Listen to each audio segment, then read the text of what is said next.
Hello my dear students of class 10th chapter The Age of Industrialization। Previous video में मैं the coming up of the factory बताई थी। The coming up of the factory में हम देखे थे कि किस प्रकार इंग्लैंड या यूरोपियन कंट्री में सबसे पहले वहाँ कॉटन इंडस्ट्री के तहत कॉटन रॉ मटेरियल्स का इंपोर्ट भारी मात्रा में होना शुरू हो गया। यानी कि कॉटन का इंग्लैंड के लोग जो इंपोर्ट करते थे, भारत से ले, इंडिया से ले या अन्य कॉलोनियल कंट्री से ले, लेकिन उनका जो इंपोर्ट होता था इट मीन्स यहाँ से हम लोग एक्सपोर्ट करेंगे, लेकिन वो तो इंपोर्ट करेंगे। तो कॉटन रॉ मटेरियल का जो इंपोर्ट करते थे वो हम देखे थे 2.5 मिलियन पाउंड से बढ़ करके 22 मिलियन पाउंड तक पहुंच चुका था।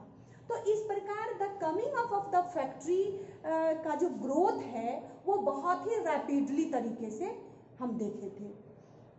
अब इसमें है कि the pace of industrial change, यानी कि इंडस्ट्रियल चेंज का क्या फीचर्स है, यानी क्या उसका पेस है, यानी सबसे पहले किस इंडस्ट्री का डेवलपमेंट हुआ। तो प्रीवियस वीडियो में मैं बताई थी कि who was first invented cotton mill. तो आंसर क्या मैं बताई थी, Richard Arkwright was invented the first cotton mill. अब कॉटन मिल में इंग्लैंड के लोग हो या यूरोपियन कंट्री के लोग हैं, बहुत सारे पैसा को अर्न किए, बहुत सारे पैसा कमाए। अब वो जब हमारे पास ढेर सारे पैसे हो जाते हैं तो हम क्या चाहते हैं, डेवलपमेंट चाहते हैं। डेवलपमेंट यानी कि हम मान लीजिए कि मैं एक ट्रेडर हूँ, तो क्या अपने ट्रेड का जो आगे डेवलपमेंट मैं करना चाहूँगा तो कैसे होगा, उसके लिए गुड कम्युनिकेशन का होना अति आवश्यक है। तो गुड कम्युनिकेशन के लिए आपको रेलवे ट्रैक चाहिए, या मान लीजिए रोड चाहिए, ब्रिज चाहिए, शिप चाहिए, और ये इन सब चीज़ों की आवश्यकता के लिए आपको सबसे पहले कॉटन के बाद वो लोग जो सेकेंड एस्टेब्लिशमेंट किए हैं वो आपको था मेटल इंडस्ट्री। तो मेटल इंडस्ट्री में आपको दो प्रकार के इंडस्ट्री है।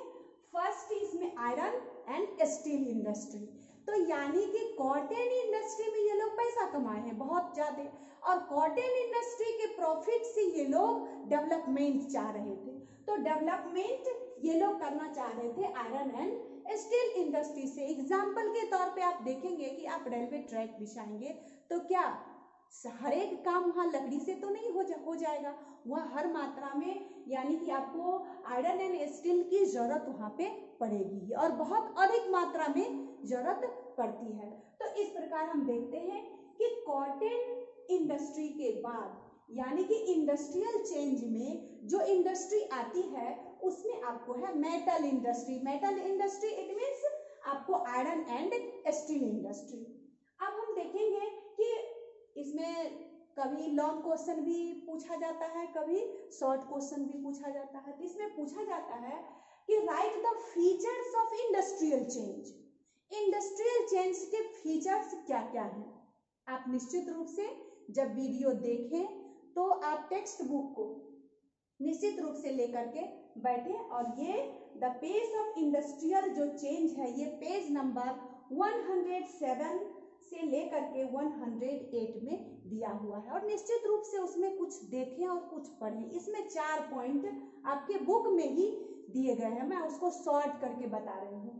तो इसका जो फर्स्ट यही था कि कॉटन एंड मेटल, यानी कि जिसमें आपको आयरन एंड स्टील इंडस्ट्री आ गए फर्स्ट फीचर्स में। सेकेंड फीचर्स में आपको है displacement of industrial industries was not easy.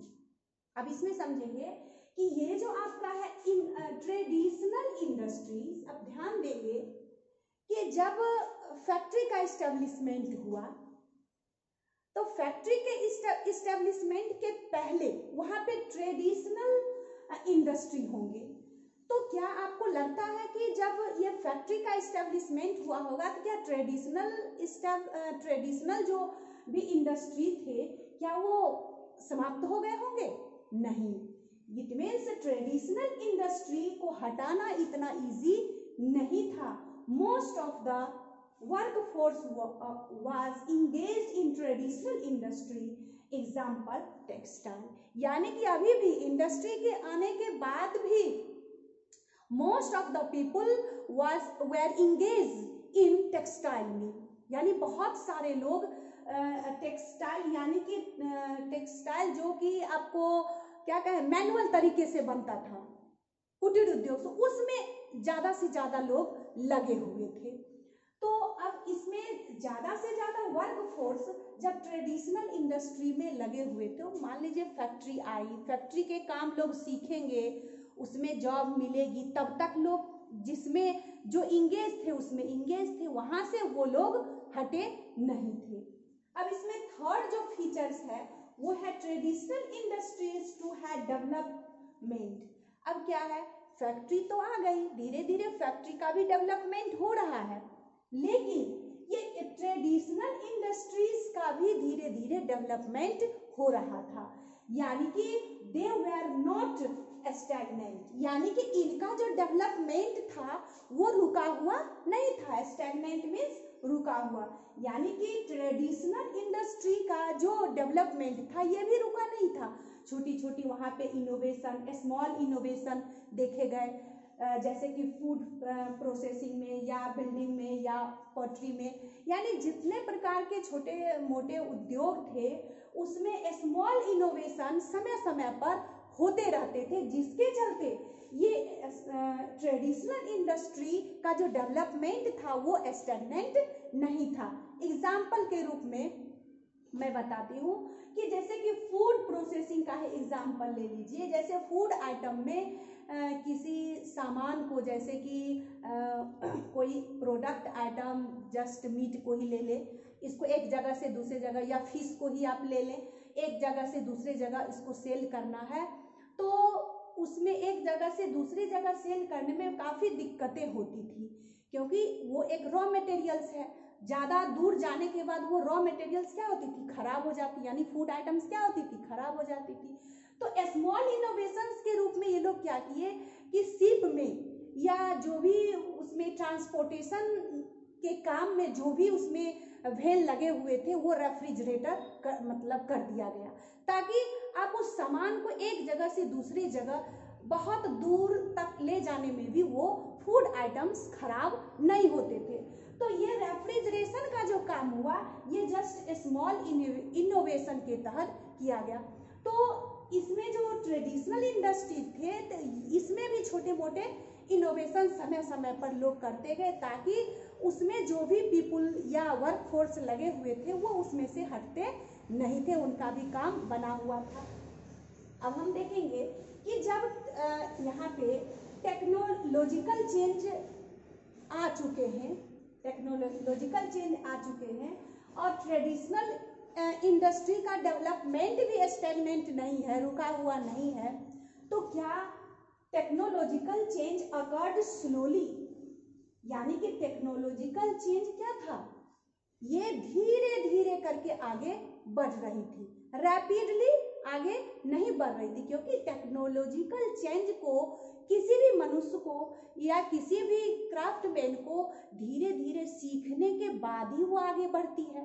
तो यानी कि टेक्नोलॉजिकल चेंज अकर्ड स्लोली, ये धीरे धीरे उत्पन्न होती थी, तो धीरे धीरे इसकी गाड़ी आगे बढ़ती थी. अब यहाँ पे आप एक शॉर्ट क्वेश्चन भी आता है कि why was technological change occurred slowly, यानी कि टेक्नोलॉजिकल चेंज इतना स्लोली क्यों हुआ था.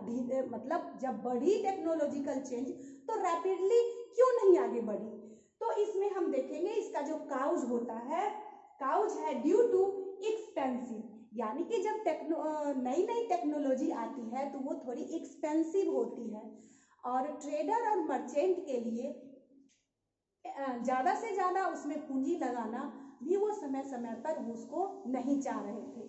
तो ये एक्सपेंसिव होने के चलते भी ये क्या था, इनका टेक्नोलॉजिकल चेंज की जो स्पीड थी वो बहुत ही स्लो गति से थी. ये फर्स्ट पॉइंट है, expensive. And second, industrialist were courteous about using, यानी कि वहाँ के जो इंडस्ट्रियलिस्ट थे, मान लीजिए नई नई जब टेक्नोलॉजी आती है मार्केट में तो उसको हमको परचेज करने में भी डर लगता है कि कहीं ऐसा ना हो कि इनकी मतलब खरीदने के बाद वो टेक्नोलॉजी सही रूप से हमारे यहाँ नहीं चल सके तो क्या होगा, पूंजी लगा करके बहुत ज़्यादा हम पैसा लगा के उसको खरीद भी लें और वो हमारे किसी काम के नहीं रहेंगे। या मान लीजिए नई टेक्नोलॉजी की मशीन मैं खरीद करके अपने घर में ले आई, लेकिन अगर वो मशीन किसी कारणवश खराब हो जाती है, अगर उनके रिपेयरिंग की भी व्यवस्था नहीं है तो हम उस मशीन को ज़्यादा नहीं खरीद पाते हैं। तो यही कारण है कि एक्सपेंसिव और इंडस्ट्रियलिस्ट क्या थे, उससे बहुत ही सतर्क रहते थे कि जो ये टेक्नोलॉजी, जो नई नई टेक्नोलॉजी आई है, ये जब मार्केट में पूरे मात्रा में जब चलना शुरू हो जाएगा तब मैं इस टेक्नोलॉजी को खरीदूंगा। तो ये जो टेक्नोलॉजी थी, टेक्नोलॉजिकल चेंज धीरे धीरे बहुत ही स्लो स्पीड से आगे बढ़ रही थी, क्योंकि इनके इफेक्टिवनेस नहीं देखा जाता था। तो अब इसमें जैसे कि एग्जाम्पल के रूप में हम देखेंगे कि एक स्टीम इंजन आई हुई थी। स्टीम इंजन का जब इनोवेशन हुआ था इंग्लैंड में, तो इसके जो रॉ आइडिया, सबसे पहले स्टीम इंजन का जो रॉ आइडिया तैयार किया था वो आपको है न्यूकॉमेन के द्वारा स्टीम इंजन, स्टीम यानी कि भाप के द्वारा किसी भी इंजन को मतलब मैकेनिकल मतलब एनर्जी में चेंज करना, यानी भाप स्टीम पावर को मैकेनिकल पावर में मैकेनाइज कर देना। तो इस प्रकार इस रॉ आइडिया को तैयार कौन किए थे, न्यूकॉमेन। लेकिन इसका जो इम्प्रूवमेंट किए थे इस स्टीम इंजन का, वो इम्प्रूवमेंट किए थे आपको जेम्स वाट, ये 1781 में। अब हम देखेंगे कि जेम्स वाट ने उसका इम्प्रूवमेंट किए थे, लेकिन उनका एक मॉडल जो सही मॉडल दिखे तो इनके एक फ्रेंड थे आपको, यानी मैन्युफैक्चर्ड न्यू मॉडल मैथ्यू वॉल्टन के द्वारा इनका एक न्यू मॉडल तैयार किया गया था स्टीम इंजन का। लेकिन इसका भी एक मैं डाटा बता रही हूँ कि मतलब जिस समय इंडस्ट्रियल चेंज यानी कि 19th सेंचुरी यानी 18th century and beginning of the 19th century there are only 321 steam engine, यानी कि उस समय तक, जबकि ये इतनी अच्छी चीज है स्टीम इंजन, फिर भी उस समय तक 321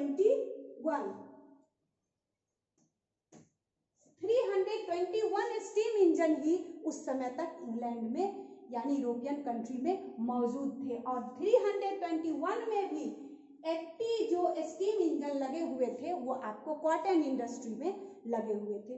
तो इस प्रकार हम क्या देखते हैं कि टेक्नोलॉजिकल चेंज भी हो रहे थे, लेकिन ये बहुत ही स्लोली हो रहे थे। तो अब हम इस वीडियो में क्या देखें, the pace of industrial change, यानी कि इंडस्ट्रियल चेंज का क्या सब फीचर्स हैं। तो अब इसमें HW के लिए इसमें 2 क्वेश्चन मैं बताई हूँ, आप दोनों क्वेश्चन को लिख लेंगे। तो फर्स्ट क्वेश्चन में क्या बताई हूँ, right what was the features of the pace of industrial change, इसको भी आप सजा करके लिख सकते हैं। और why was technological change occurred slowly, write its reason। तो आप इस प्रकार क्वेश्चन आंसर को तैयार कर लेंगे। नेक्स्ट वीडियो में जो इसके बाद का जो वीडियो है वो आपको है सेकेंड टॉपिक, वो है hand labour and steam power. धन्यवाद।